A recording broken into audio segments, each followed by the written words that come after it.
ভাবো একবার, যে মানুষটা পৃথিবীর সবচেয়ে সফল বিনিয়োগকারীদের একজন, যে মানুষটা প্রায় এক শতাব্দী ধরে অর্থনৈতিক যুদ্ধ আর সংকটের মধ্য দিয়ে বেঁচে আছেন, সেই ওয়ারেন বাফেট যদি বলেন কৃত্রিম বুদ্ধিমত্তা পারমাণবিক অস্ত্রের থেকেও ভয়ঙ্কর হতে পারে। হ্যাঁ, ঠিকই শুনেছ।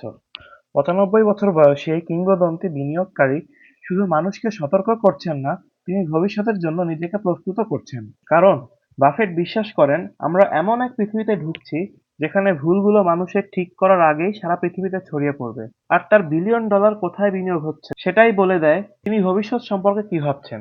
ওয়ারেন বাফেট জন্মেছিলেন ১৯৩০ সালের আগস্টে। ঠিক তখনই পৃথিবী ভেঙে পড়ছিল। ১৯২৯ সালে স্টক মার্কেট ধস আমেরিকাকে ঠেলে দিয়েছিল গ্রেট ডিপ্রেশন নামের ভয়ঙ্কর অর্থনৈতিক সংকটে। ডাও জোন্স তার মূল্যের প্রায় ৮৯% হারিয়ে ফেলেছিল। কারখানাগুলো বন্ধ হয়ে যায়, বেকারত্ব বেড়ে দাঁড়ায় ২৫%।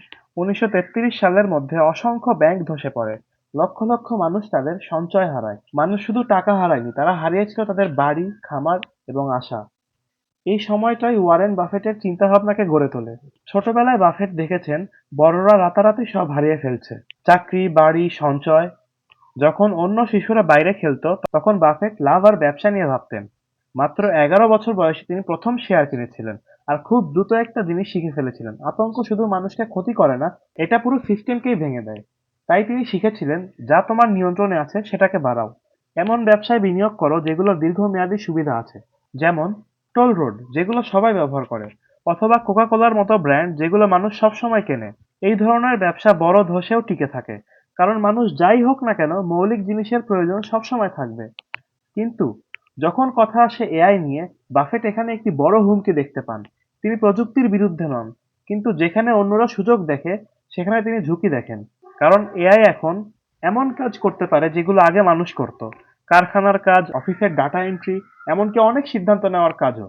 এর মানে হতে পারে লক্ষ লক্ষ মানুষ চাকরি হারাবে, কিন্তু এটি একমাত্র সমস্যা নয়। গ্রেট ডিপ্রেশনের সময় যেমন মানুষ ব্যাংকের ওপর বিশ্বাস হারিয়েছিল, এআই সেই বিশ্বাসকেও ধ্বংস করতে পারে।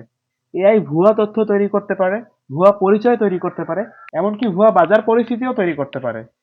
ডিপফেক প্রযুক্তি এমন মিথ্যা ছড়াতে পারে যা সত্যের চেয়ে দ্রুত ছড়িয়ে পড়বে। ভাবো, যদি ব্যাংকের খবর, সরকারি ঘোষণা অথবা কোনো কোম্পানির তথ্য সবই মেশিন দিয়ে জাল করা সম্ভব হয়, তাহলে বাফেটের পুরো বিনিয়োগ দর্শনই ভেঙে পড়তে পারে। কারণ তার দর্শন একটাই, বিশ্বাসযোগ্য কোম্পানিতে বিনিয়োগ করা।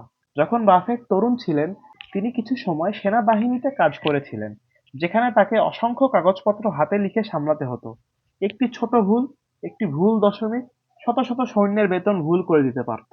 কিন্তু তখন একটা সুবিধা ছিল, সবকিছু ধীরে চলতো। আর সেই ধীর গতিই ছিল নিরাপত্তা। মানুষ ভুল ধরতে পারত। কিন্তু এআই এর ক্ষেত্রে, এআই কাজ করে আলোর গতিতে, ২৪ ঘন্টা, সপ্তাহে ৩ দিন, কোনো বিরতি নেই, কোনো দ্বিতীয় চিন্তা নেই। আজকের বাজারে অনেক শেয়ার লেনদেনই কম্পিউটার প্রোগ্রাম করে। মনে আছে ২০১০ সালের ফ্ল্যাশ ক্র্যাশ? মাত্র ১০ মিনিটে ডাও জোন্স প্রায় ১,০০০ পয়েন্ট পড়ে গিয়েছিল, একটি ট্রেডিং ভুলের কারণে।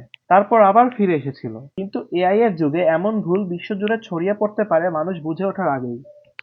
ওয়ারেন বাফেট প্রায়ই বলেন, একটি সুনাম তৈরি করতে ২০ বছর লাগে, কিন্তু ধ্বংস করতে মাত্র ৫ মিনিট। এআই এর যুগে হয়তো সেটাও লাগবে না, হয়তো লাগবে মাত্র ৫ সেকেন্ড। বাফেট এআই কে একটি জাদুকরী সহকারী হিসেবে বর্ণনা করেন। আপনি যা চান এটা সেটাই করে দেয়, কিন্তু সমস্যা হলো এটা পুরো গল্পটা বোঝে না। এটা মানবতার ব্যাপারে অন্ধ।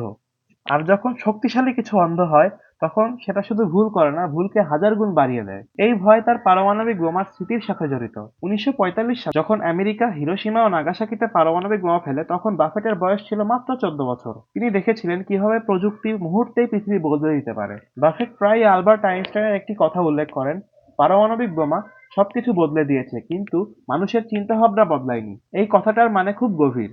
প্রযুক্তি দ্রুত বদলায়, কিন্তু মানুষের মন, লোভ, ভয়, অহংকার এসব একই থেকে যায়।